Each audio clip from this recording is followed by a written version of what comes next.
Boa noite a todos, a todas. É uma alegria imensa poder dar início a mais um semestre aqui no programa de Literatura e Crítica Literária da PUC de São Paulo. Eu sou a professora Diana Navas, sou coordenadora do programa e nós, durante o mês de fevereiro, estamos com uma programação repleta de mini cursos voltados aos nossos alunos e também a todos os pesquisadores e aqueles que são apaixonados por literatura, pessoas que estão aí espalhadas em todo o nosso país e mesmo fora dele. Então é muito bom, agradeço muito a presença de todos e todas que estão aqui, contribuindo para que essa iniciativa do programa tenha sentido, que é exatamente poder reunir pessoas em torno da literatura e poder trocar conhecimentos de qualidade. Hoje nós começamos a nossa série de minicursos com um minicurso intitulado Introdução à Literatura Nonsense e que vai ser ministrado pela professora doutora Fernanda Granato, que nós temos a alegria de ter sido mestre e doutora por esse programa. A Fernanda, que sempre foi uma excelente pesquisadora, que se dedicou à questão do nonsense desde o seu mestrado, certamente terá muito a contribuir conosco aqui nesta noite. Então, espero que todos aproveitem, se sintam muito à vontade para colocar suas perguntas aqui no fórum, colocar as suas reflexões ou mesmo comentários. Queria só, antes de passar a palavra à Fernanda, também pedir ao Ademir que desse a vocês algumas instruções com relação à emissão de certificados, para que depois vocês possam não ter nenhum tipo de problema relativo a isso. Então, Ademir, se você puder falar um pouquinho. Olá, pessoal, boa noite. Boa noite a todos e a todas. Meu nome é Ademir, como a Diana já acabou, né, de dizer. Em relação ao certificado, né, então nós, geralmente, quando acaba o evento, né, já de uma semana a 30 dias, nós já encaminhamos o certificado de acordo com as informações repassadas na assinatura da lista de presença, tá? A lista de presença, a gente sempre deixa eu passar, né, da metade para a final, né, professora Diana? Então, como são dois encontros, né, só lembrando, se participar de um encontro, né, e não assinar a lista de presença no outro, não recebe certificado, né? Então, assim, fiquem atentos quando a gente colocar a lista de presença. E também, né, às vezes a pessoa guarda o link e acaba assinando depois. Se for assinado que é um horário que não seja da realização do curso, também é cancelado, né, a assinatura. Então, assim no momento correto, tá bom? Tenham todos um bom curso, né, e um ótimo evento para todos. Muito obrigada, Ademir. Esses minicursos também só são possíveis porque a gente tem toda uma equipe técnica aqui, da qual o Ademir faz parte, que possibilita também a viabilização desses minicursos, desses encontros. E eu gostaria, então, agora de chamar a Fernanda para aqui na tela, dizer, Fernanda, que eu estou muito feliz com a sua presença hoje, trazendo esse primeiro minicurso. Depois a Fernanda, em breve, vai trazer uma espécie de continuação desse curso, então aproveitem essa parte que é inicial, é introdutória. E, Fernanda, meu agradecimento imenso por você estar aqui conosco, por compartilhar a sua pesquisa e estar de volta ao programa. Então, a palavra é toda sua. Muito obrigada, professora Diana. Pessoal, eu estou muito feliz de estar aqui com vocês e ter essa oportunidade de oferecer um mini curso e compartilhar um pouco da minha pesquisa com vocês. E eu vou começar a minha apresentação e aí eu pensei em deixar uns 15 minutos, 20 minutos ao final para perguntas. Vocês acham que é suficiente? Sim? Então, eu vou compartilhar aqui a minha tela com vocês.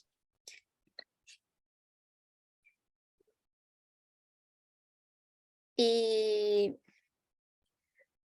só para confirmar, todo mundo consegue ver a minha tela? Perfeito, Fê. Ah, legal. Tá bom. Então, esse curso é um curso de introdução à literatura nonsense. né?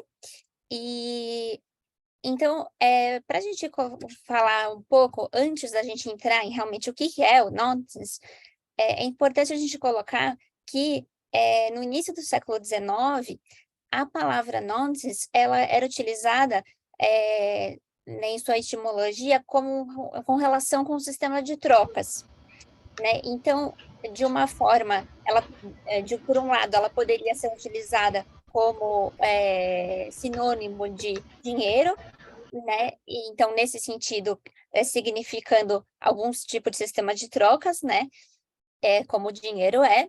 E, por um outro lado, ela também poderia ser uma situação que deu errado. Então, o nonsense, nesse caso, seria assemelhado a uma causalidade falha. Mas, nas duas situações, no comecinho do século XIX, tinha essa ideia que, bom, então o nonsense não deveria existir, pois ele é irrelevante ao contexto, não tem propósito social, é uma linguagem negativa que não conta aos olhos do discurso do senso comum. Então, não é interessante, né? A filosofia até reconhecia a questão do nonsense por entender que ele trabalhava com essa questão do limite do conhecimento racional. E os poetas, apesar deles adentrarem essa questão do nonsense, muitos entendiam que era só uma questão de diversão de um público que não era crítico e era dotada de frivolidade. Então, não era uma questão assim que se não tinha uma conversa entre os filósofos e os poetas, né? Então, essa ligação entre os dois lados, segundo Ide, foi promovida por Kant com a publicação do seu Crítica da Razão Pura, da sua obra, em 1781, que diferencia o conhecimento entre o que é possível saber com certeza, o sentido, e o que está além da certeza, da racionalidade, o não sentido ou nonsense. Aí, mais para frente, em 1921, o Wittgenstein também coloca essa questão importante da análise da linguagem, que surge com grande força no século XIX, né? E ele coloca que a filosofia e os filósofos também devem refletir sobre essa questão. Então, com que linguagem que os filósofos teorizam a respeito da realidade, né? Então, a linguagem é uma questão muito importante também para a filosofia. Então, essas delimitações do mundo real são as mesmas do mundo que conhecemos por meio da linguagem, ou do mundo construído por ela, o mundo que o nonsense habita.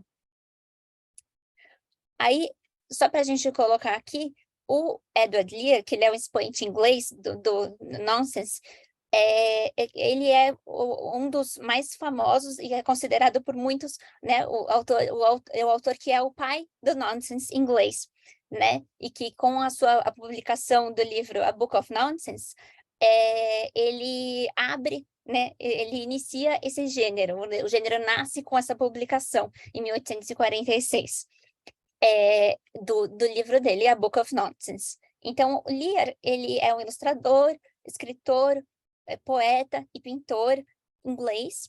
Ele nasceu em 1812, em Londres, e faleceu em 1888, na Itália. Ele ilustra publicações de zoologia e diversos manuais científicos, tem uma experiência vasta no exterior, que acaba interferindo nas escolhas de produção, de ambientações, de personagens, ou até do julgamento acerca das figuras representadas.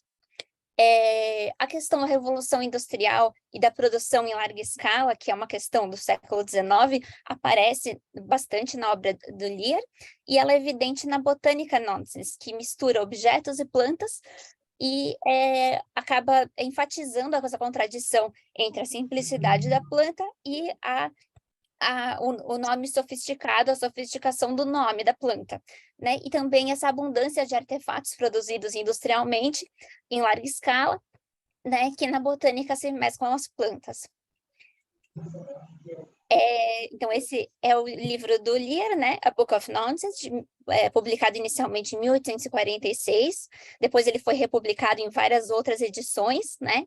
E à direita a gente tem o Viagem numa Peneira, que é um livro que foi organizado, traduzido e apresentado pela professora doutora Dirce Waltrick do Amarante, que selecionou textos do Lear, traduziu esses textos para o português e, a partir disso, criou essa antologia de alguns textos do Lear para o público brasileiro, né? Então, esse foi publicado pela Iluminuras em 2011, e ele traz essa questão da viagem numa peneira, que é uma questão que é trabalhada em um dos poemas, em que é um grupo de personagens que viaja pelo mar em uma peneira. Então, aqui, só para mostrar para vocês, pensem, nossa, mas como que é, né, o texto do Lear, o que ele escreve, o que ele cria, vocês podem estar pensando, né? E, então, ele é muito conhecido pelos limericks, que são esses poeminhas de 4 ou 5 versos, acompanhados de ilustração, e que tem um esquema de rimas A-A-B-B-A. Então, aqui no caso, à direita a gente tem o original, né, em inglês, e à esquerda a gente tem a tradução da professora doutora Dirce Waltrick do Amarante.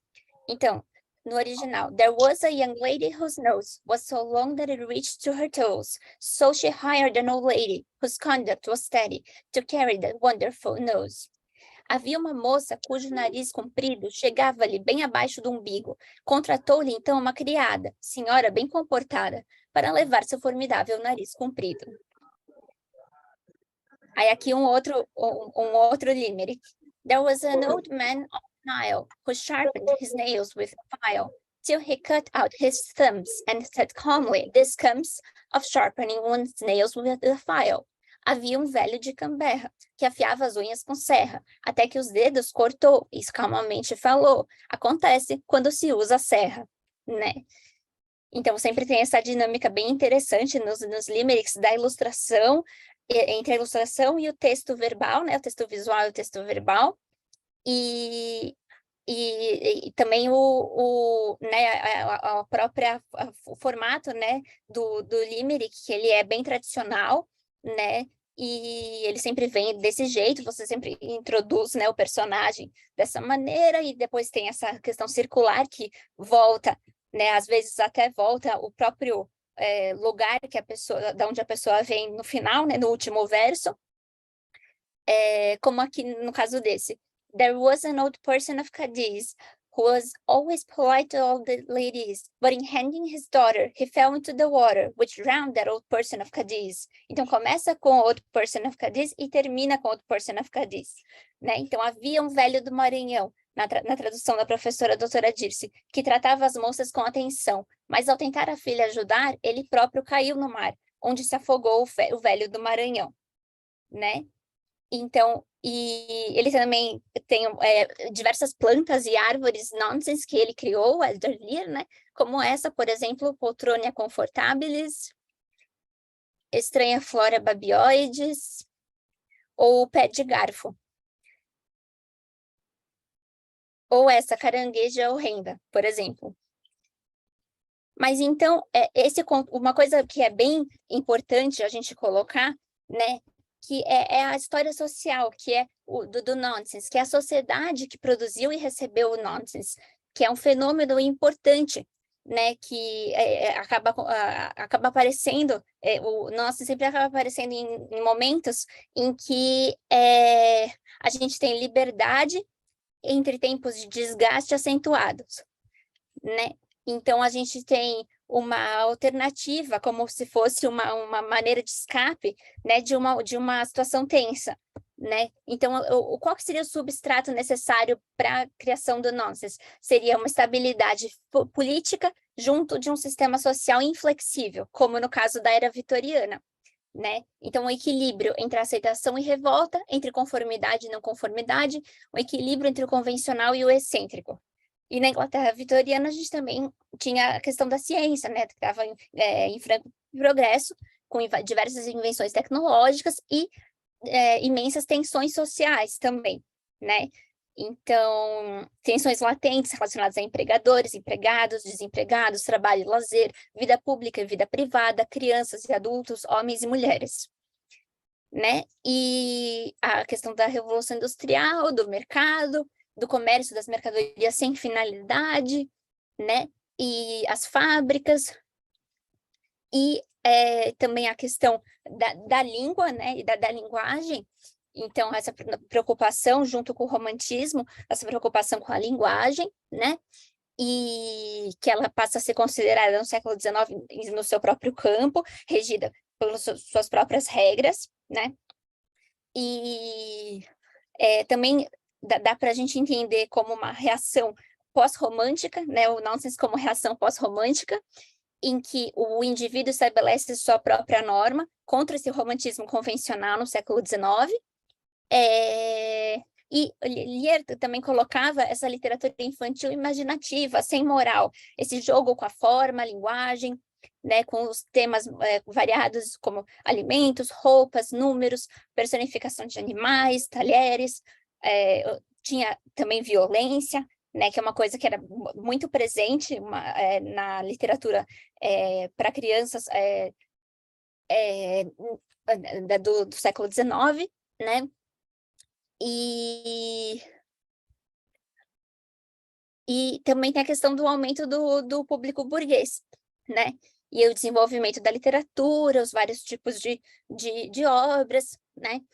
E também como isso afetou o mercado dos livros infantis, né? Então, os limericks, né, como a gente já falou, são esses poemas acompanhados de ilustração. A botânica, né, tem essa ideia de colocar, né, um professor, um especialista, né, fictício que cria, né, esse livro e apresenta essas plantas que não são tão incomuns como os nomes em latim podem fazer parecer, né? E né, a gente tem aqui alguns outros exemplos de plantas nonsense, né? E o objeto nonsense, ele pode ser decomposto em elementos de linguística. Então, a linguagem, ela define a materialidade do nonsense. O destino da personagem, ele pode ser decidido pela rima, pelo ritmo, ou por coincidências linguísticas fortuitas. Então, esse acaba sendo um sistema, né, o sistema da linguagem, que encapsula o ser humano, né?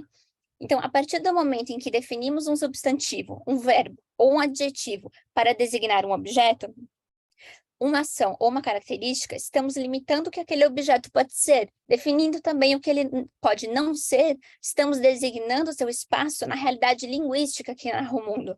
Depois de sua criação, não há possibilidade de interpretação do mundo sem o efeito causado por essa determinação linguística, pois ela afeta a nossa leitura do mundo.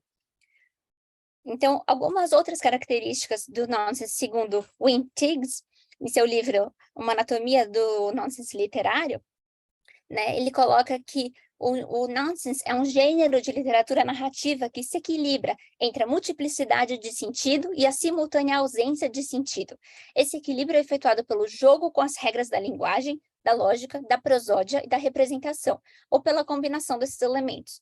Para que seja bem-sucedido, o nonsense deve ao mesmo tempo convidar o leitor para a interpretação e evitar a sugestão que há um sentido mais profundo que deve ser obtido por meio da consideração de conotações ou associações, pois elas não levam a nada. Os elementos de linguagem e imagem que podem ser usados nesse jogo são, primeiramente, os da negatividade ou espelhamento, imprecisão ou mistura, repetição infinita, simultaneidade e arbitrariedade.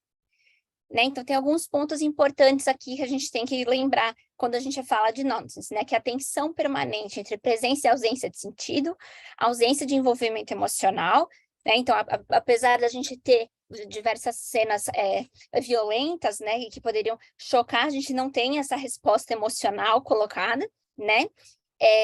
Tem esse caráter de jogo, né, que o nonsense é esse campo de jogo da linguagem, que reorganiza essa sequência de referências ao mundo.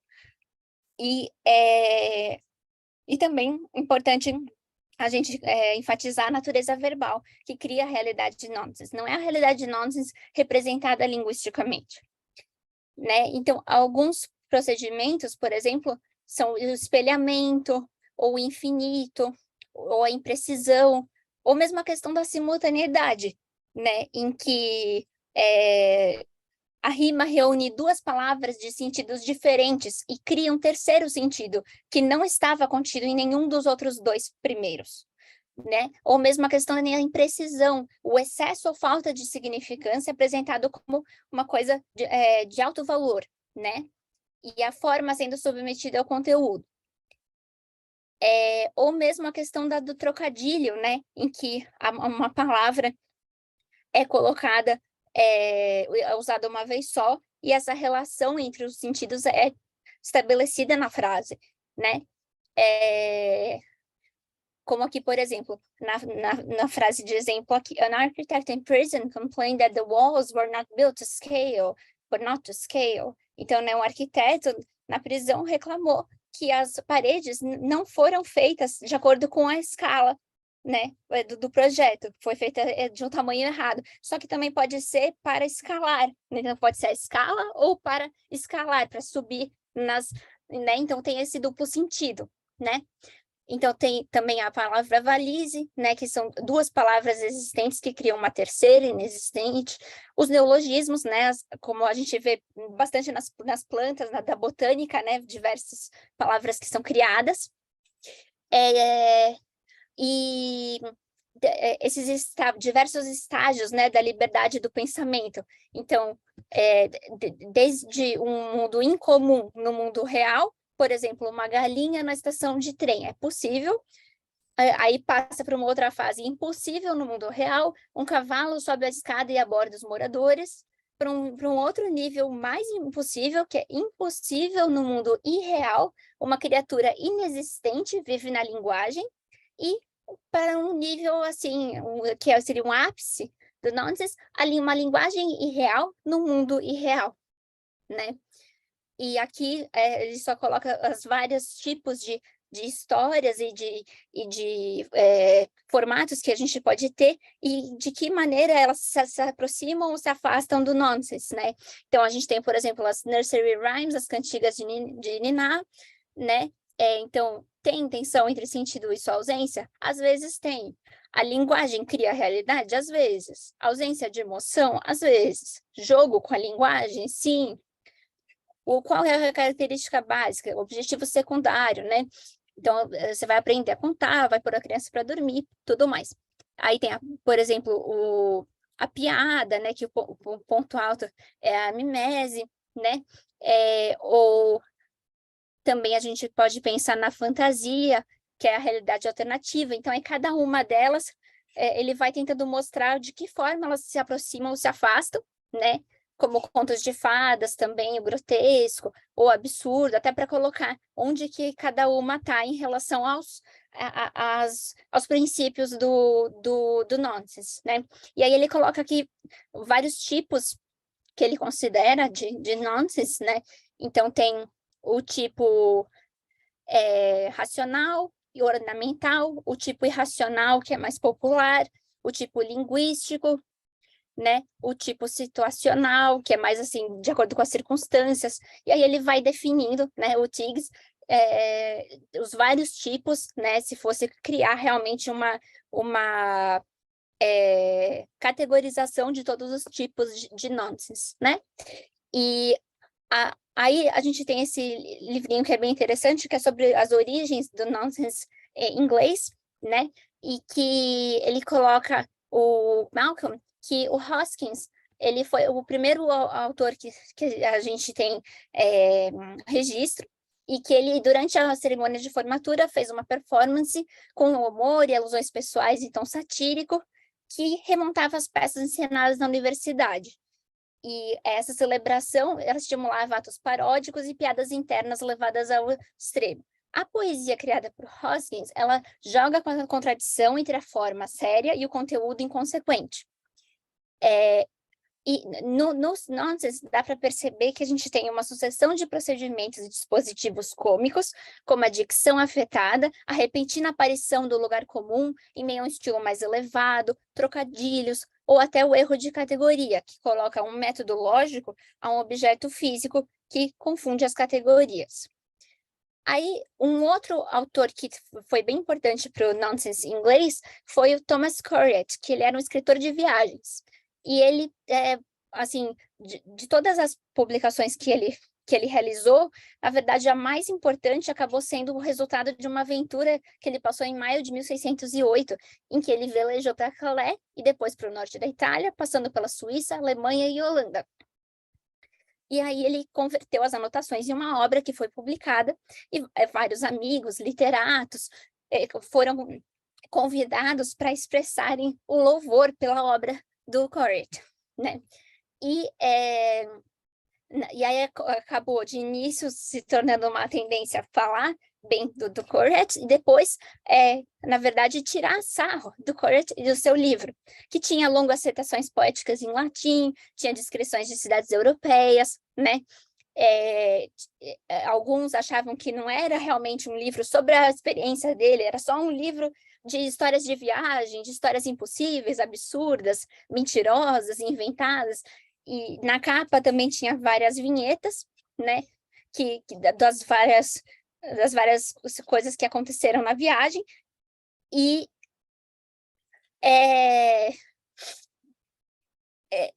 tinha diversos episódios bizarros, né? Então, por exemplo, um cortesão atirando ovos em Coleridge em Veneza, ou Coleridge sendo atingido na cabeça por um camponês alemão por ter pegado algumas uvas em um vinhedo. Então, assim, eram tudo coisas assim meio absurdas, né?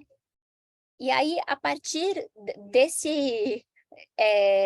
principalmente dessa publicação de Coleridge, Taylor vai e escreve o mais importante poema Nonsense, que é o The Essence, Quintessence, Incense, Innocence, License and Magnificence of Nonsense upon Sense, or Sense upon Nonsense, que é publicado póstumamente em 1654. Aí, depois, o autor Reymar Delarte, falecido em 1210, né, que é o autor da poesia nonsense mais antiga conhecida, né? Ele lista em seu poema uma série de reversões bizarras da ordem natural por meio do dispositivo retórico da impossibilia, as inversões da realidade, o mundo de ponta cabeça. Aí a gente tem aquela série de histórias mentirosas, né? Então tem a Lie Poetry, a Tall Story, a Quail Story, que são várias formas diferentes de histórias de mentirosos com fatos absurdos, né? Incluindo inversão de papéis dos animais, antropomorfização de objetos, animais fazendo atividades humanas. E no caso da Quail Story, tem inclusive um refrão que soma perdizes em um saco, né? E uma coisa interessante também da gente pensar da historiografia do nonsense são os gêneros mais parodiados, que são a receita médica, a receita culinária e o falso menu, a lista de pratos em banquetes, né? Por quê? Porque a receita ela é uma estrutura linear, aditiva, ela une ideias incongruentes e separadas. Então, e também as listas, né, são muito comuns de ingredientes, de pratos, de objetos improváveis ou raros, que remete àquele gabinete de curiosidades do século XVI, né? E também as listas falsas de livros, né? Colocando a questão da falsa erudição, né? Sempre essa questão da sátira, né? E do humor. E também o mocking comment, que eram diversos textos que usavam recursos retóricos para acumular argumentos a favor de algo absurdo e inadequado, né? Então, aqui, como exemplo dessa questão das receitas, né? No caso das receitas culinárias, uma receita de Lear, como fazer torta de ambilongo. Então, ele coloca, né, diversas formas esdrúxulas, né, e absurdas, como preparar um prato. Né? Então, pegue 1,8 kg de ambilongos frescos e os coloque numa panelinha de barro ao metal. Cubra-os com água e os ponha para ferver por 8 horas seguidas. Então, acrescente 1 litro de leite fresco e coloque novamente para ferver por mais 4 horas. Quando os ambilongos estiverem macios, retire-os da panela e os coloque numa frigideira bem grande, tomando cuidado de previamente misturá-los bem. Rale um pouco de noz moscada sobre a sua superfície. Então, ele vai falando, né, e às vezes os ingredientes são interessantes, às vezes a forma, né, que ele prepara é mais, assim, uma coisa que beira o impossível, né,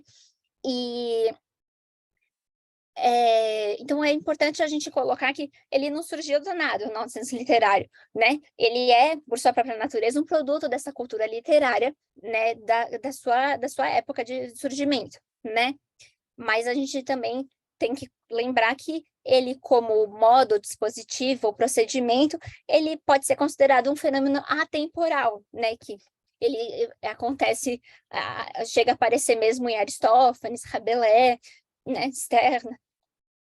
E outras questões que a gente pode colocar também em relação ao nonsense, que diversas obras nonsense retratam esses discursos de excentricidade, né, ou de insanidade, de exclusão e de alteridade, que acabam formando a personagem nonsense isolada, sendo apontada pelos outros e sujeita ao olhar dos outros, como uma aberração em um circo, que é a situação do Limerick, né? Tem a pessoa no centro das atenções e que está sendo observada por outras pessoas que estão estranhando ela, né?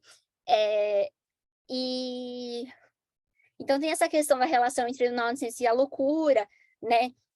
E também a questão da possessão, né? Que se a gente for pensar que o que era considerado à época, né?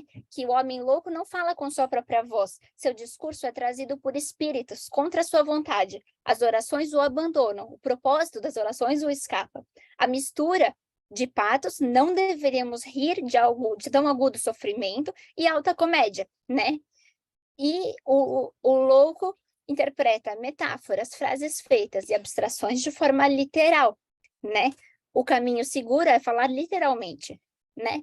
Então, são outros elementos que aparecem no nonsense, inclusive a simultaneidade, né?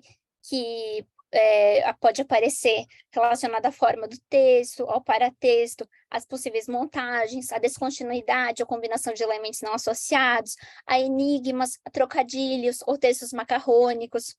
A rima também traz boa parte da simultaneidade, da convergência, determinando o conteúdo, unindo duas coisas aparentemente díspares, levando à criação de um significado que não existia nos dois elementos anteriores, né? E essa questão do elemento paradoxal, né? Que para Deleuze é essa questão de você fazer duas coisas totalmente opostas ao mesmo tempo, né? Então, por exemplo, você crescer e diminuir de tamanho ao mesmo tempo, né? Então, é isso que a gente percebe no... Então, você corta demais e não o suficiente ao mesmo tempo, né? E então essas oposições que na verdade são unidas no nonsense, né? Que são esses dois pesos desiguais que se equilibram em uma balança igualmente desequilibrada, né?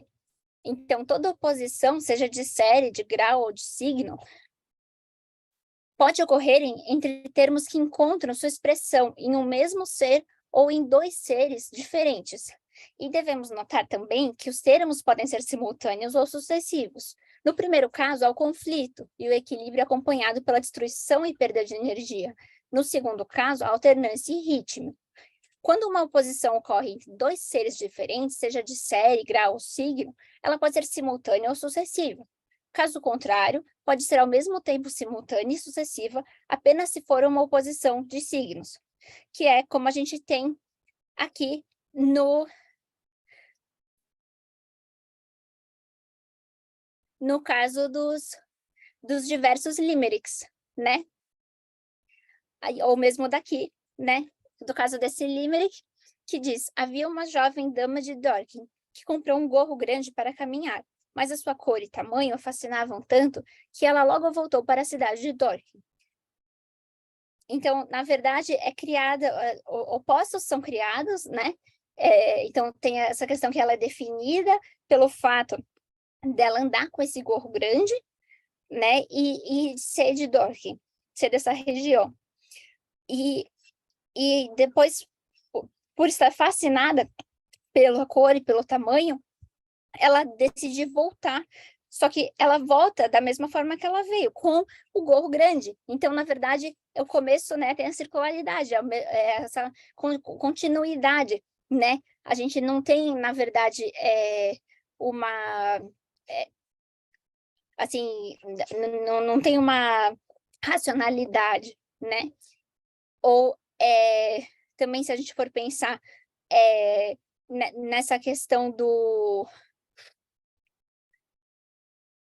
aqui das plantas, da botânica nonsense, né?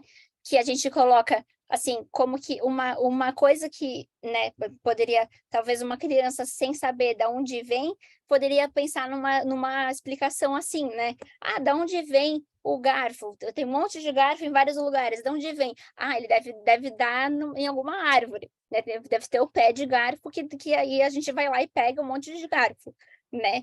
E então, assim, é um jeito de você explicar também, uma explicação mágica, né? Uma explicação imaginativa, uma explicação absurda, né? Para as coisas que estão acontecendo e que, né? Às vezes o ser humano não está nos dando conta de explicar, né?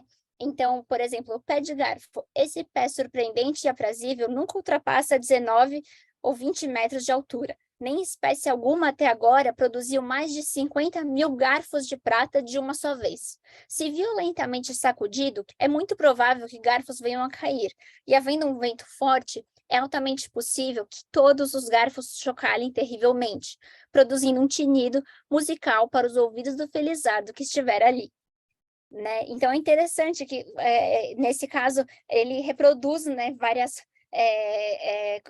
vários formatos, né, que a gente vê em livros de enciclopédias, né, e manuais científicos, manuais de botânica e tudo mais, mas para falar, na verdade, de uma obviedade, né? Então, se violentamente sacudido, é provável, muito provável que venham a cair, né?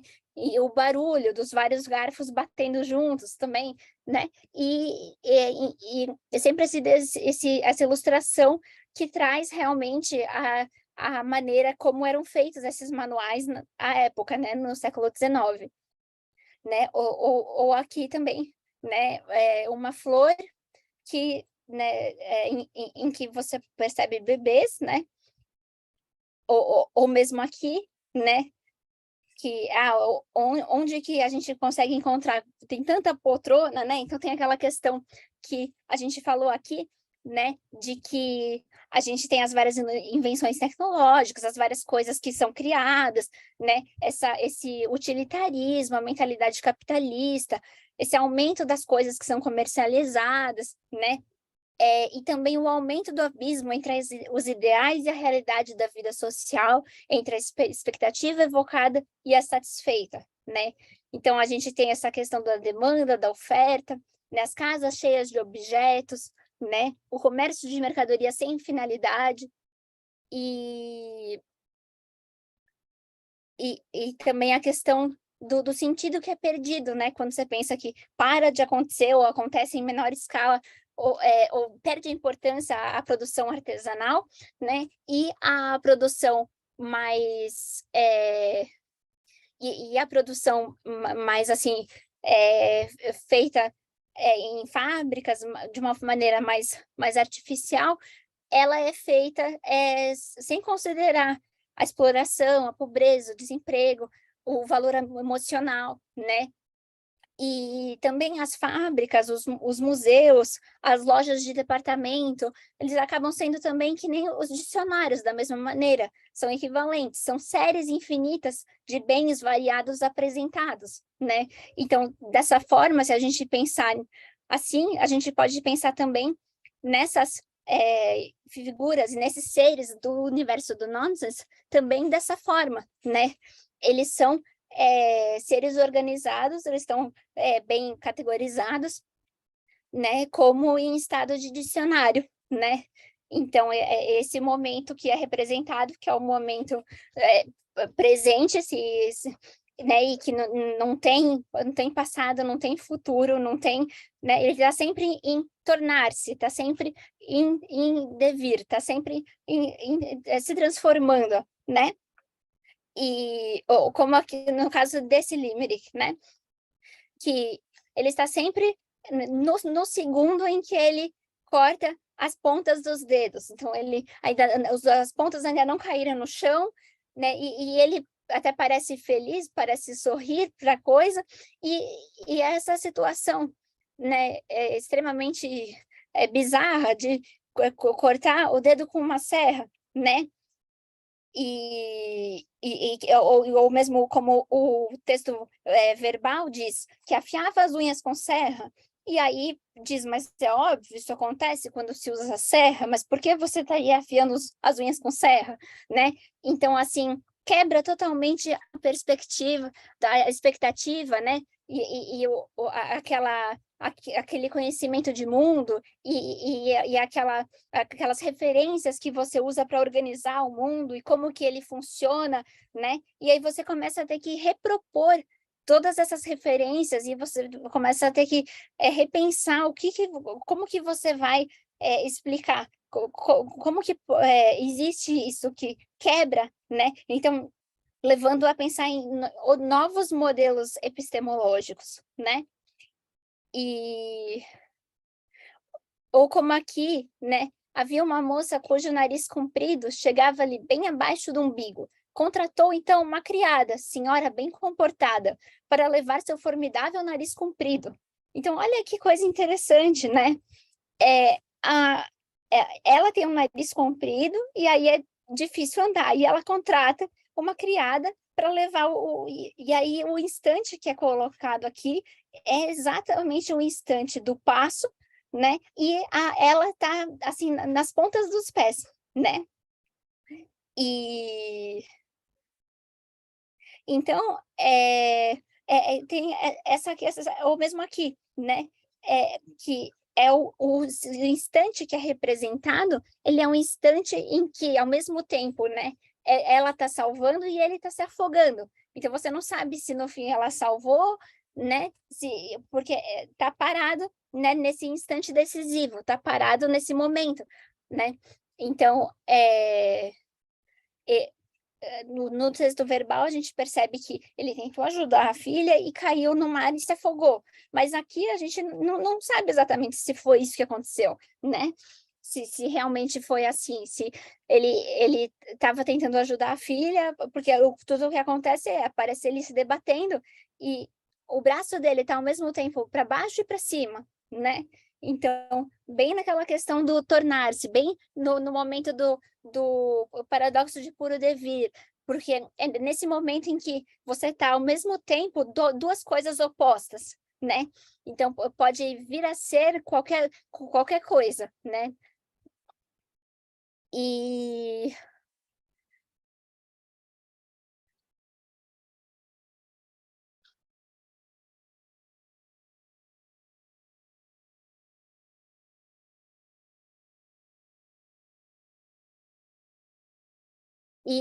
então, pessoal, eu acho que é mais ou menos isso que eu ia trazer hoje para vocês.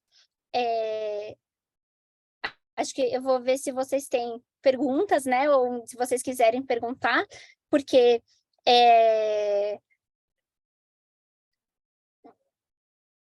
né? E essa questão também do infinito, dessa imprecisão, né? Também que isso fica bem claro aqui, né? Na receita, né? Então, que você coloca, pegue 1,8 kg, digo, 2,41 kg. Então, né? É preciso ou não é, né? Então, é uma precisão imprecisa, é uma armadilha de certezas, né? Então, a pessoa se encontra nesse espaço sem referências, né? Então, o que a pessoa normalmente usava para conseguir se organizar e se pautar no mundo e se nortear por isso, acaba caindo por terra. E aí ela tem que, né, repropor, ela tem que reconfigurar toda uma nova estrutura de conhecimento para ela conseguir, não, pera, deixa eu me recolocar aqui no mundo como que é, porque todas as coisas que ela teria, né, como certo, teria como favas contadas, ela não pode mais contar, ela tem que estar aberta para esse imprevisível, para essa precisão imprecisa, para o incerto, né? Então, ou até no final também ele coloca assim, rale um pouco de noz moscada sobre a superfície e cubra cuidadosamente com um bolo de gengibre em pó. Curre um punhado de pimenta da caiena. Leve a frigideira para a sala mais próxima e a coloque no chão. Leve-a de volta para a cozinha e a deixe em fogo brando por 45 minutos. Sacuda a frigideira violentamente até os ambilongos ficarem palidamente púrpuras. Então, tendo preparado a massa, acrescente todo o recheio, adicionando ao mesmo tempo uma pombinha, 2 fatias de carne bovina, 4 couve-flores e ostras a gosto. Observe pacientemente até a crosta começar a entumecer e vá adicionando de tempos em tempos uma pitada de sal. Sirva num prato limpo e jogue tudo pela janela o mais rápido possível. Então, você fez toda essa preparação, né? Que durou 8 horas, depois mais 4 horas, depois, né? Uma série de passos, mais 45 minutos, então, super longa, né? Trabalhosa, para depois, quando tiver tudo pronto, você colocar num prato limpo e jogar pela janela o mais rápido possível, né? Então, assim, toda essa certeza que você tem de estou lendo uma receita culinária, então a minha expectativa é encontrar uma coisa precisa, uma coisa, né? Ela cai por terra totalmente, né? E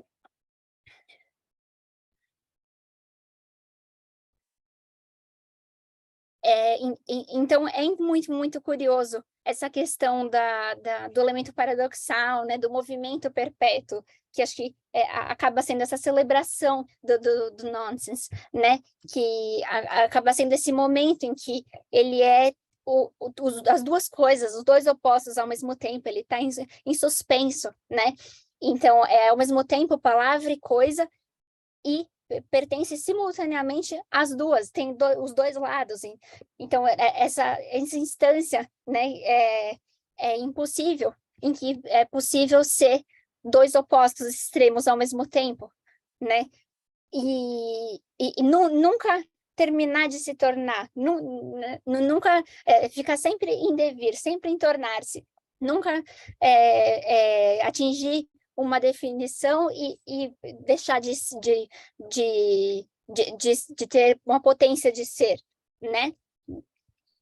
E aí, então, né, esse assunto vai continuar por mais um tempinho, né? Mas eu queria saber se vocês têm perguntas, se vocês gostariam de fazer.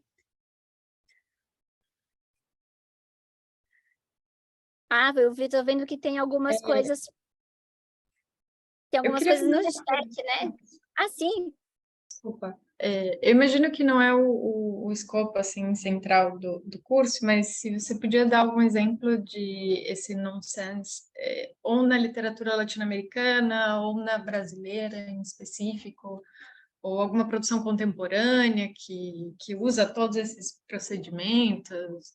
Não sei bem como chamar, imagino que procedimento pode ser uma palavra que serve, né, para falar um pouquinho do que você contou para a gente hoje.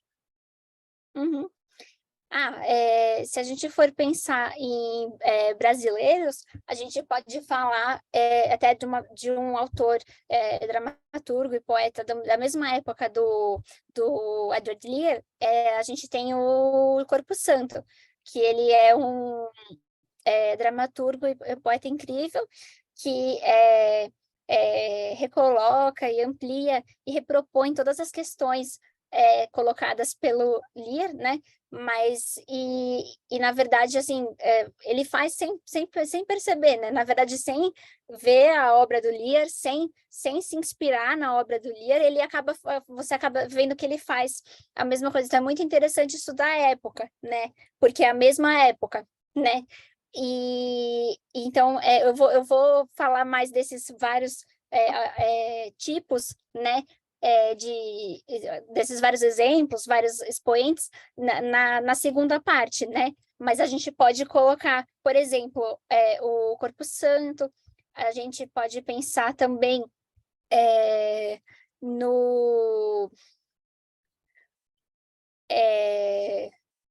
também na Maria Esther Maciel, em alguns livros dela. A gente pode pensar também no Edward Gorey, a gente pode entender também o próprio James Joyce, o Franz Kafka, o Daniel Carmes. Então, assim, tem uma série ou até se a gente for pensar em outros tipos, por exemplo, a arte mais plástica, por exemplo, Arthur Bispo do Rosário, né? Poderia entrar nessa gama de ou no cinema, por exemplo, Buñuel com O Discreto Charme da Burguesia, né? Que é um filme, assim, totalmente nonsense, né? E então, assim, a gente vai percebendo várias instâncias, né? Então, mas eu vou trazer, assim, mais desses tópicos, assim, desses nomes na segunda parte. Mas, assim, com certeza, a gente pode entender das duas formas, tanto como um gênero, né? Tanto como procedimento, né? Se você for entender como um procedimento formal, aí dá para entender que tem essa temporalidade, né? Se você entender como gênero, aí é importante prestar atenção né, e enfatizar essa relação com a história social, né? E com os vários períodos e ver de que forma que ele se apresenta, de que forma que ele aparece nas várias produções artísticas, literárias e tudo mais. Obrigada. Leandra, posso dizer uma coisinha? Achei muito bacana essa pergunta, né? Porque eu acho que ela abre espaço para duas questões, né? Uma, já pode adiantar que a tua pesquisa avança nesse sentido para uma vivência, né, na literatura brasileira de como se dá o nonsense, que você já colocou, que você vai apresentar um pouquinho mais para frente. E outra que eu acho super importante também ir deixando claro para esse público, né, que a tua pesquisa ela é uma pesquisa inovadora dentro da literatura brasileira. E ela mostra que há um campo vastíssimo de pesquisa para se investir, né? Porque nós temos, eu acho que vários casos, você foi pincelando rapidamente uma coisa ou outra, né? Mas eu acho que a gente tem um campo vastíssimo na literatura brasileira que a tua pesquisa pode abrir, né? Para motivar, despertar a atenção de novos pesquisadores. Eu acho que esse minicurso também tem esse propósito, né? De mostrar o que foi feito e o que tem aí por ser feito, né? Porque são todos pesquisadores, pelo que eu observo, né? Que estão aqui presentes. Então, a gente, às vezes, fica o que pesquisar na literatura brasileira, e tem muita coisa. E a pesquisa da Fernanda é um exemplo disso, né? O resultado foi riquíssimo, né? Mas ainda se abre a inúmeras possibilidades dentro da literatura brasileira. Era isso que eu achava importante, aproveitar esse momento para colocar. Tá? Com certeza, eu acho que até pensando outro nome que me vem realmente brasileiro também, contemporâneo, é o Renato Pompeu, né? E ele tem ele tem diversas obras, diversos livros, né? Mas um dos livros que é assim realmente muito evidente a questão do nonsense o Quatro Olhos, né? Que é a questão que é diferente do Corpo Santo, né? Porque o Corpo Santo tem uma obra de 9 volumes, né? Em que você coloca você percebe milhares de instâncias numa obra que é gigantesca, né? Já no Renato Pompeu, nessa obra específica, né, Quatro Olhos, a gente tem essa dinâmica da criação na e pela linguagem, né? E a gente tem essa questão de que ele escreve um livro sobre escrever um livro e sobre a procura de um livro que ele escreveu e não lembra onde está, onde se encontra, né? Ele perdeu as folhas, ele perdeu tudo e foi colocado num hospital, né? Um hospital psiquiátrico. E aí ele passa todo o tempo tentando reconstruir aquele livro na cabeça dele, no hospital. E aí, quando ele sai, ele decide, já que eu não achei o livro, já que eu não consegui reconstruir o que ele era antes, eu vou ter que reescrever, vou ter que criar um terceiro, um novo livro, né? Porque eu não consegui achar. E aí, esses 3 momentos, né? São momentos em que ele recria todo um universo dentro da linguagem, e nesse momento né, de busca, nesse momento, né, que a gente vai ver depois que tem uma questão importante no nonsense, que é uma questão de reafirmação da experiência, né? E também de figuração do próprio personagem, do próprio autor como personagem, né? E então tem uma questão da subjetividade, né? Tem a questão de como ele se coloca, né? Como ele se posiciona no mundo, como que ele age no mundo, né? E ele então tem essa questão também, né? Mas e outro também que eu poderia citar, que é bem interessante também, é uma absurdista do sul, né, do sul do Brasil, que é o Manuel Carlos Caram, né, que atualmente eu tô realizando o meu pós-doc na USP sobre ele, né, sobre o Manuel Carlos Caram. E ele é também um autor, né, contemporâneo, brasileiro, expoente do nonsense brasileiro, né, e ele também traz as mais diversas dinâmicas para dentro da obra dele, que é uma obra caleidoscópica, que é uma obra infinita, que é uma obra que ela é multifacetada, é uma obra polissêmica, né? Então também eu indico a leitura da obra dele, que assim também igual o Corpo Santo, tudo que ele escreveu assim, não tem nada que você pega da obra dele e fala, não, isso não é nonsense, não. E o Corpo Santo, na verdade, ele tem essa questão de como é uma obra que se perdeu, né? Então, no fim, ela acabou sendo reunida muito tempo depois, né? Só 100 anos depois da publicação é que ela foi reencontrada, ainda parcialmente, né? E ela é reencontrada e ela é colocada para ser preservada no acervo especial da Biblioteca da PUC do Rio Grande do Sul. Então, na verdade, para acessar essa obra até é relativamente fácil, porque você pode, né, acessar pelo site da biblioteca e aí você tem acesso a essas fotocópias, né? Mas são, assim, milhares de páginas de PDFs e com as fotocópias, e lá na biblioteca eles têm, né, o original como ele está hoje, né? Então, assim, já está bem, infelizmente, ele já está bem degradado, já está bem comprometido, assim, fisicamente, né? Porque eram papéis bem delicados, né?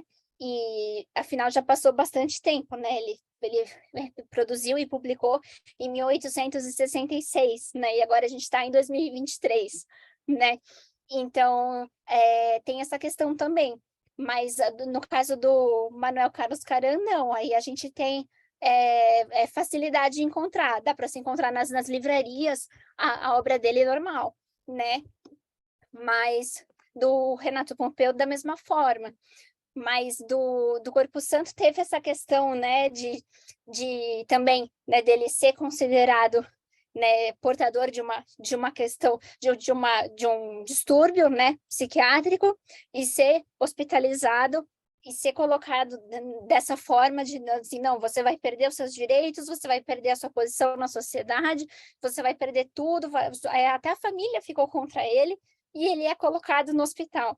Então, e aí também é uma coisa que se assemelha à questão do próprio Renato Pompeu, né, em que ele é colocado também, ele no hospital, né, e também é separado da obra, na época da ditadura e tudo mais.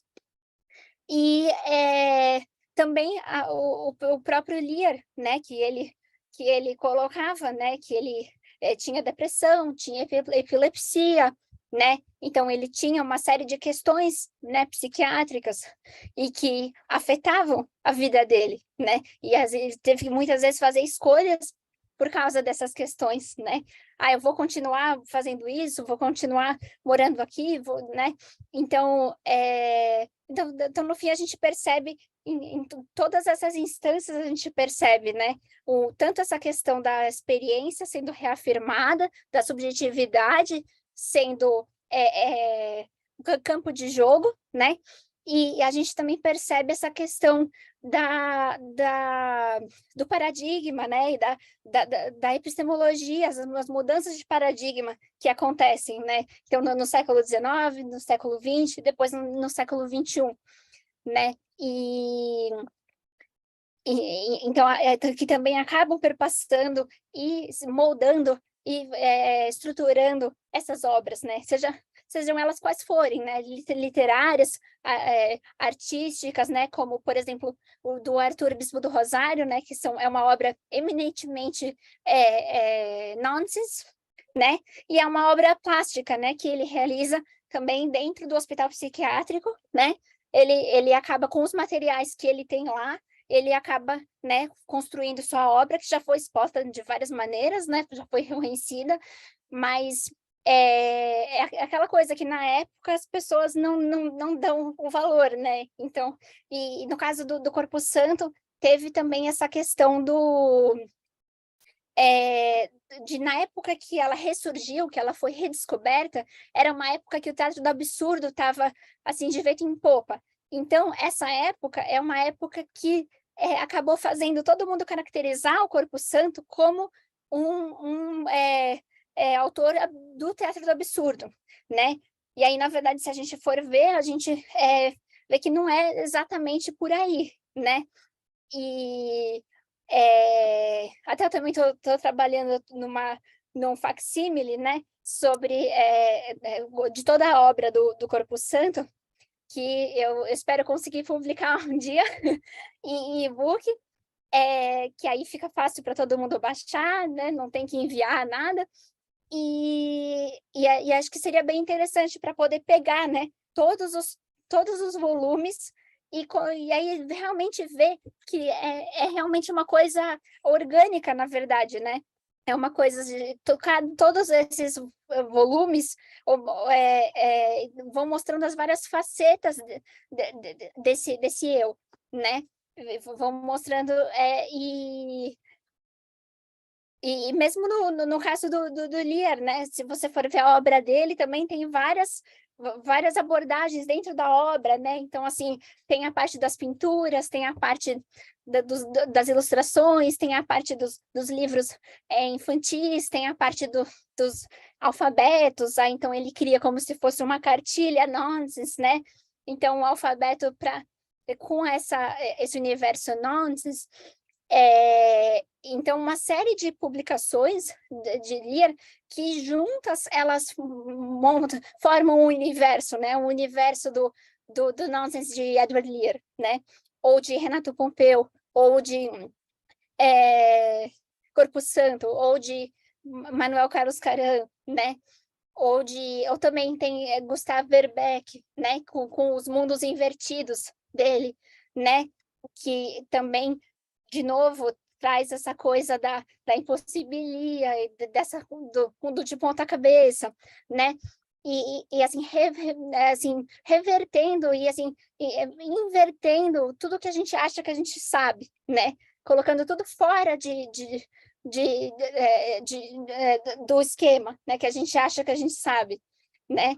E claro, acho que todo mundo deve conhecer, né, o Lewis Carroll, né, com Alice no País das Maravilhas, obviamente que é um autor nonsense, e uma vertente um pouco diferente do nonsense do Lear, né, então, mas de qualquer forma, né, Alice no País das Maravilhas e Alice através do espelho, né, são obras, a Caça ao Snark também, você tem, né, todos os elementos do nonsense também. Fernanda, tem mais algumas perguntas. Uma delas ainda é no chat, né? Do Elvis, né? O Elvis pergunta o seguinte: você considera que o nonsense, ao menos na cultura inglesa, ajudou a definir muito do que se pode ser considerado humor britânico?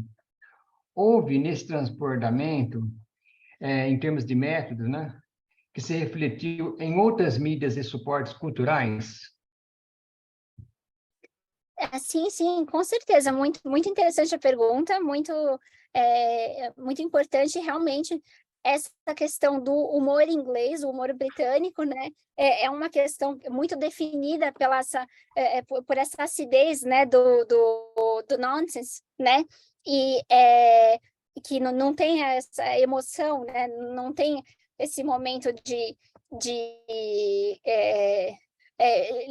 liberar, né, a emoção, então tem com certeza esse transbordamento, e realmente tem uma questão assim, que a gente percebe em outros meios, né? A gente percebe em séries de TV, a gente percebe em outros livros, a gente percebe em filmes, né? A gente vê que é uma linguagem, né? Que esse humor britânico, ele aparece e de várias maneiras, em vários tipos de arte, né? Se a gente for colocar dessa forma, né? E o nonsense, ele aparece aí também, né? Na verdade, se você for ver essa estrutura, né? Essa questão da linguagem, ela está em todas essas situações, né? No teatro, em inglês também, né? Nos vários tipos de comédia, né? A comédia de costumes, como comédia de observacional, né? Comédia tipo stand-up, né? A gente vê esses vários tipos, com certeza. Tem mais uma aqui, do Antônio Gabriel, né? Ele fala o seguinte: Fernanda, o nonsense tem origem, além da inglesa, alguma outra raiz que nasceu sem a influência da sociedade britânica? Sim, sim. O nonsense, o mais antigo já localizado é o alemão, né? Tem toda uma tradição alemã, né, do século XII. E aí, depois disso, tem alguns na Itália e na França, né? E depois na Espanha. E aí, depois, no século XVI, começa a aparecer na Inglaterra, né? E aí, no século XIX, atinge o ápice na Inglaterra. Mas ela é uma estética que ela é uma poética que ela é perene, que ela aparece em vários momentos, mas assim, com registros assim confiáveis. A gente tem esses registros da Alemanha do século XII, depois da França e da Itália, da Espanha, e aí depois numa história assim, em termos históricos mais recentes, né, da Inglaterra do século XIX, né? E aí tem esse ápice com o Edward Lear, com Lewis Carroll e tudo mais. Mas, com certeza, a gente tem vastas pesquisas sobre literatura nonsense na Alemanha, né? Então, para quem se interessar por isso, tem um material bom e muito vasto e muito interessante também, com certeza. Isso.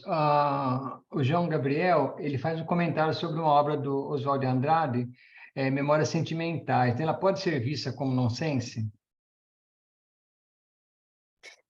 Aí eu já acredito que sairia um pouco, mas assim, acho que daria para a gente dizer assim, que tem procedimentos formais do nonsense, né? Mas que ela não entraria no gênero, né? No gênero nonsense. Mas daria para dizer que tem procedimentos, com certeza. A outra pergunta é do Kelvin Santos, né? Fernanda, o nonsense, até certo ponto, interconecta-se com o fantástico. Na sua percepção, como delimitar que texto pertence a esse subgênero? Então, o fantástico, ele é um outro gênero, né? Então, ele é o fantástico que ele tem referências ótimas do Todorov, né? Sobre o fantástico, que ele fala sobre o fantástico estranho, o fantástico maravilhoso, né? As narrativas fantásticas, né? E o fantástico puro, né? O estranho puro, o estranho maravilhoso, até os tipos, né, mais híbridos. Mas, assim, na verdade, ele é um outro gênero, né? Que nem tem também o realismo mágico, né? Outro gênero também que seria um gênero irmão do fantástico e os contos por exemplo, os contos maravilhosos, né? Que são do maravilhoso puro, do fantástico, né? Então, são gêneros irmãos, né? Mas cada um tem o seu quartinho, né? Então, na verdade, seria assim. E aí realmente teria que ser feita uma análise bem cuidadosa, né, para ver que texto seria realmente, né, até que ponto dá para a gente dizer que o texto é nonsense ou é fantástico. Aí a gente teria que realmente pegar o texto e, com calma, analisar criticamente, né, refletir sobre o texto ou o livro, né, e pensar, para pensar realmente se aquela obra se encaixa, porque ela pode ter alguns elementos e não se encaixar, né, como essa do Oswald, né, por exemplo. Fernanda, talvez, e aí eu gostaria também de te ouvir em relação a isso, né? É uma boa oportunidade, né, a partir dessa pergunta, de ver assim, que, quando se fala em literatura também, é muito difícil você fechar isso, delimitar o gênero, o subgênero. Por quê? Porque existe um determinado nível, né, de escritura, né, da produção literária, que acaba se borrando, né? Uma fronteira acaba se borrando com outra e você não tem uma delimitação clara, extremamente definida. Isso é um elemento importante. Por outro lado, né, eu acho que, e aí é uma pergunta que eu quero te ouvir um pouco, o nonsense tem esse traço do humor que parece que se inscreve nele, que provoca, de certa forma, uma hesitação, que também é própria do fantástico, né? A hesitação faz parte do gênero fantástico. E no nonsense também, porque, principalmente, você deu alguns exemplos muito bons para se ver isso, mas quando se fala no Corpo Santo, por exemplo, a gente, e acho que você vai mostrar isso, né? Tem momentos de hesitação, mas o que eu faço, né? Eu acredito nisso ou eu dou risada, né? Eu acho que isso tudo é uma grande brincadeira ou é uma coisa séria, né? Então, e aí eu queria te ouvir um pouquinho sobre isso. Na sua concepção, a questão do humor, ela é algo, de certa forma, latente no nonsense? Eu acho que essa questão do humor é uma questão muito importante no nonsense, e é uma questão que realmente perpassa todas as produções nonsense, né? Não tem nenhuma que não tenha humor, não há nenhuma que não tenha humor, né? E eu acho assim que você falou no começo, né, que realmente é difícil você não pode fechar numa coisa, né, e assim, é difícil criar as categorias e as limitações, de fato, essa é uma questão que às vezes a gente até acaba criando por mais, assim, a questão didática, né, pedagógica, tentando separar as coisas, mas separar totalmente é difícil, né, mas assim, de todo modo, a questão do humor, né, e da comédia, realmente da sátira, da comédia, da paródia, né, é uma questão muito evidente quando a gente pensa no nonsense, todas as questões que aparecem, né, até a questão que, se for pensar do tipo, né, pensando que assim, na comédia tem muito a questão do outro, né, da alteridade, da outridade, e ela aparece todo o tempo nessa questão no nonsense, né? Então, assim, é sempre a questão do eu com o outro, e essa questão de como que eu me coloco em relação ao outro, né? Como que eu interajo com esse outro, como eu vejo esse outro, né? Como eu represento esse outro. Então, várias das representações são representações, né, a partir no caso do Lear e do Carroll, né, a partir do olhar vitoriano, né, do outro. Então, e essa coisa do outro é muito trabalhada na comédia, né? Então, como que a gente vê o outro, ou ridiculariza o outro, né? Ou representa os vícios, né? Ou as falhas do outro, né? E então eu acho que com certeza é um ponto muito interessante de pesquisa para mim, a questão da comédia, né? É muito interessante, com certeza.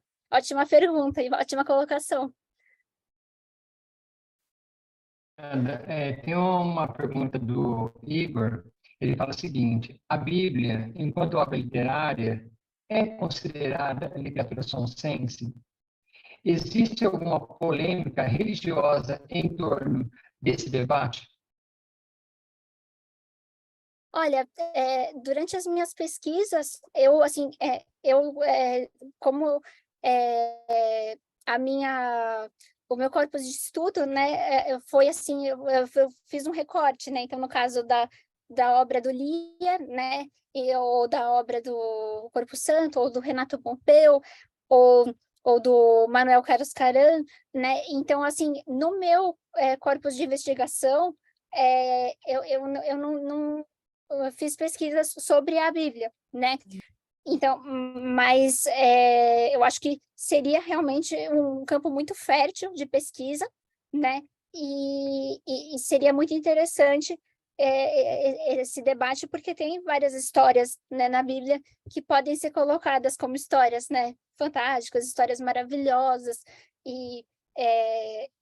essa questão das reversões, das inversões, né, dos animais, das pessoas. Então, eu acho que com certeza seria um ponto de partida muito interessante para pesquisar, bem legal, bem diferente, né?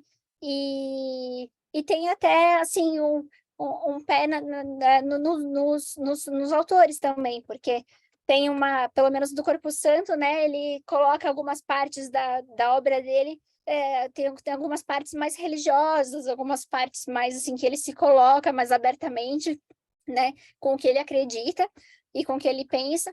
E então essas questões aparecem em certos momentos. Então seria interessante realmente alinhavar e tentar pensar em como que a gente pode entender elas juntas, né? As duas lado a lado, né? A questão religiosa e a questão do nonsense. Mas não foi o foco da minha pesquisa, mas eu acho que seria uma pesquisa muito rica.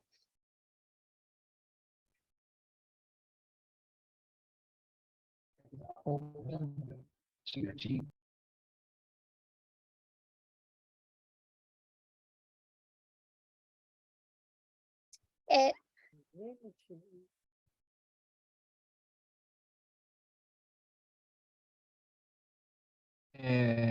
Então, Fernando, tem mais uma pergunta do Matheus, né?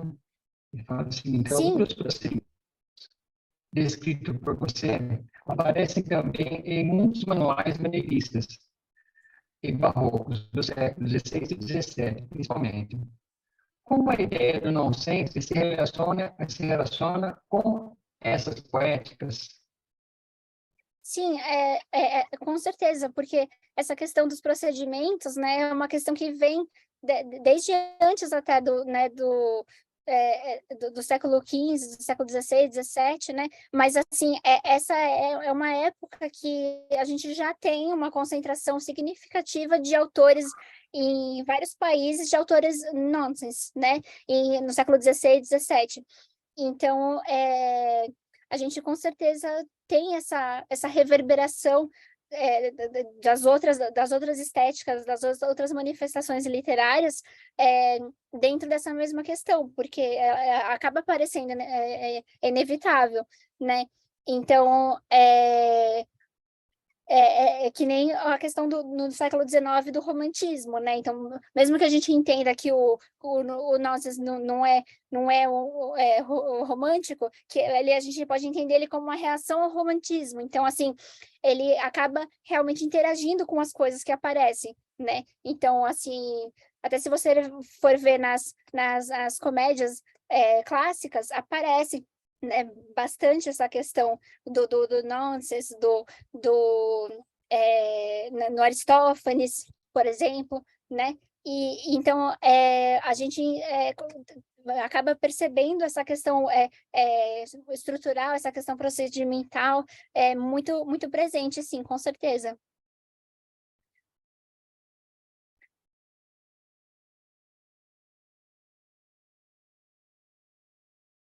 Acho que tem mais uma pergunta aqui. Tem mais uma pergunta relacionando a obra do Cortázar, né, com, a, com o termo, né, com a definição de consciência que estou procurando aqui. Tem bastante elogios aqui, né, nessa apresentação. É,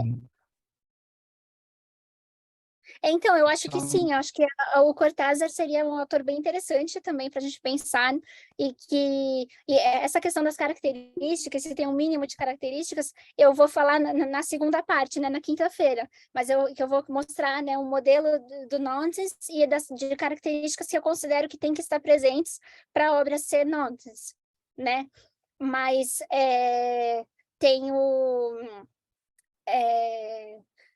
Cortázar, eu acho que sim, que aí, de novo, ele não foi o meu corpus de investigação, não foi, né, a gente, quando faz a pesquisa, né, escolhe, né, uma corpora, escolhe o que a gente vai investigar, onde a gente vai investigar, e ele não figurou na minha corpora, mas isso não significa que ele não possa ser considerado, e eu acho que ele deva ser considerado, sim, com certeza.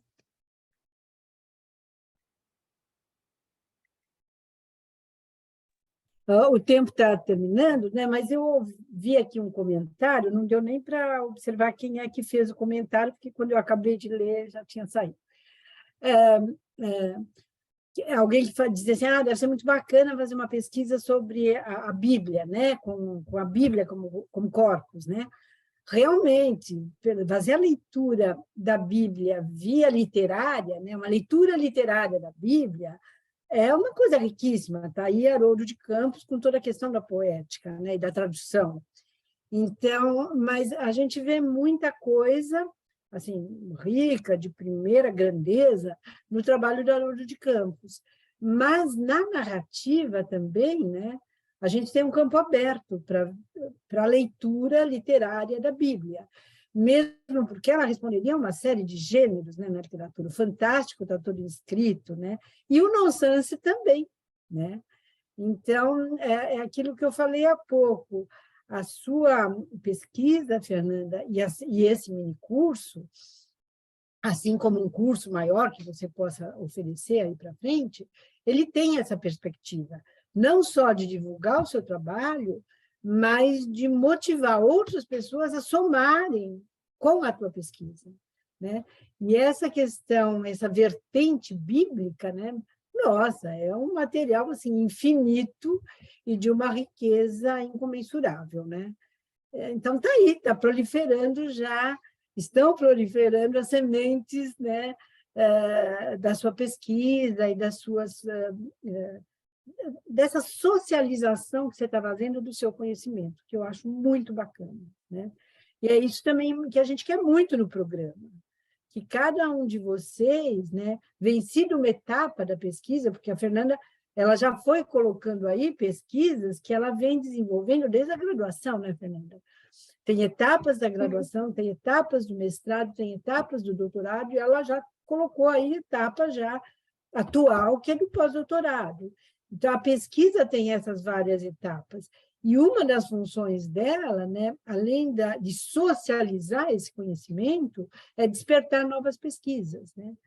E o despertar novas pesquisas, eu diria, será muito bem-vinda, somando-se à sua, né?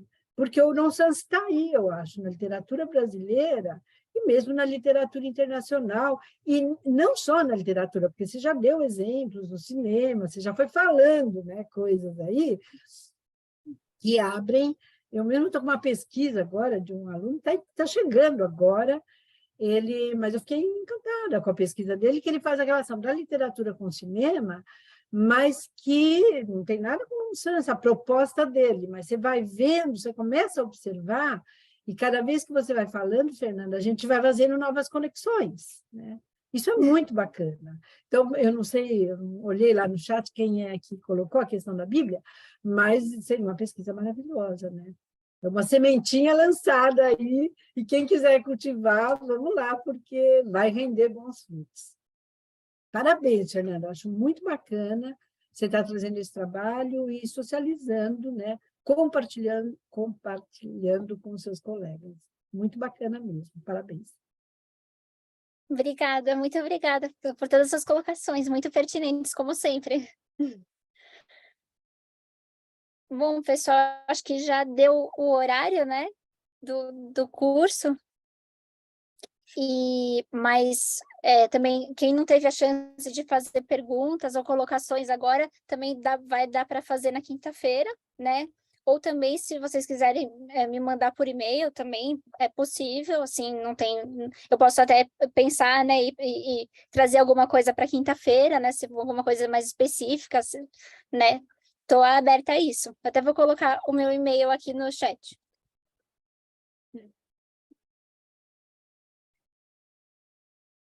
Aí, para quem quiser mandar alguma pergunta, algum questionamento, alguma coisa assim, acho que seria legal, seria interessante, alguma coisa que eu não pensei, né, em trazer para quinta-feira, né?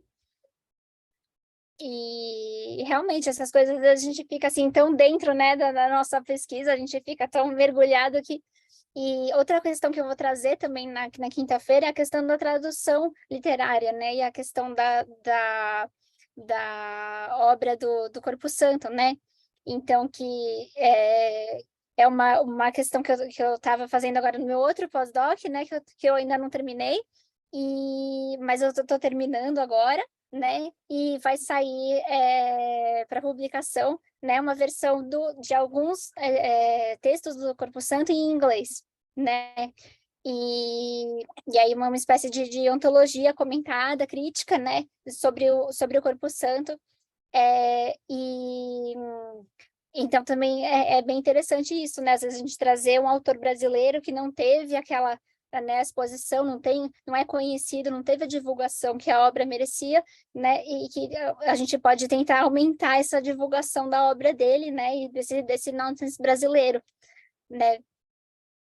Então, é uma coisa que eu também fiz no meu outro pós-doc em estudos da tradução, que agora é um pós-doc em literatura infantil, né? E aí o foco é um pouco diferente.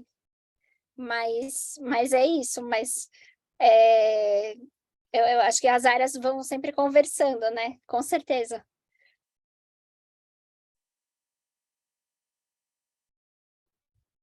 E obrigada, pessoal, pela presença de todos vocês. Eu agradeço muito, teve um monte de gente aqui no curso hoje. E, é, e eu fiquei muito feliz por contar com todos vocês aqui. E eu espero vocês de novo na quinta-feira, né?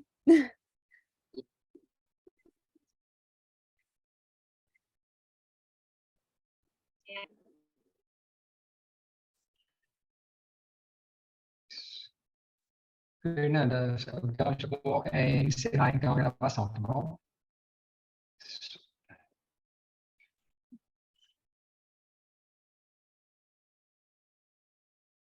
Tchau, gente. Até quinta.